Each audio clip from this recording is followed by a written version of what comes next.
खुश खबर, खुश खबर, खुश खबर।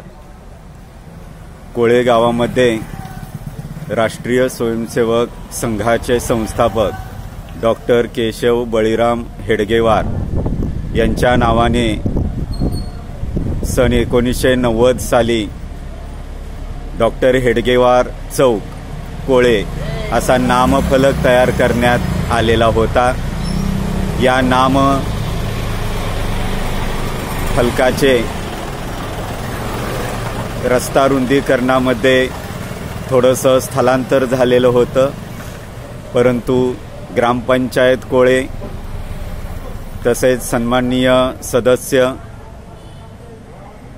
माजी पोलीस पाटील, विद्यमान पोलीस पाटील, ग्रामपंचायत कर्मचारी तसेच गावातील प्रतिष्ठित नागरिक बंधू भगिनी यांच्या पुढाकाराने हा नामफलक पुन्हा आपल्या स्थानी स्थापित झालेला आहे।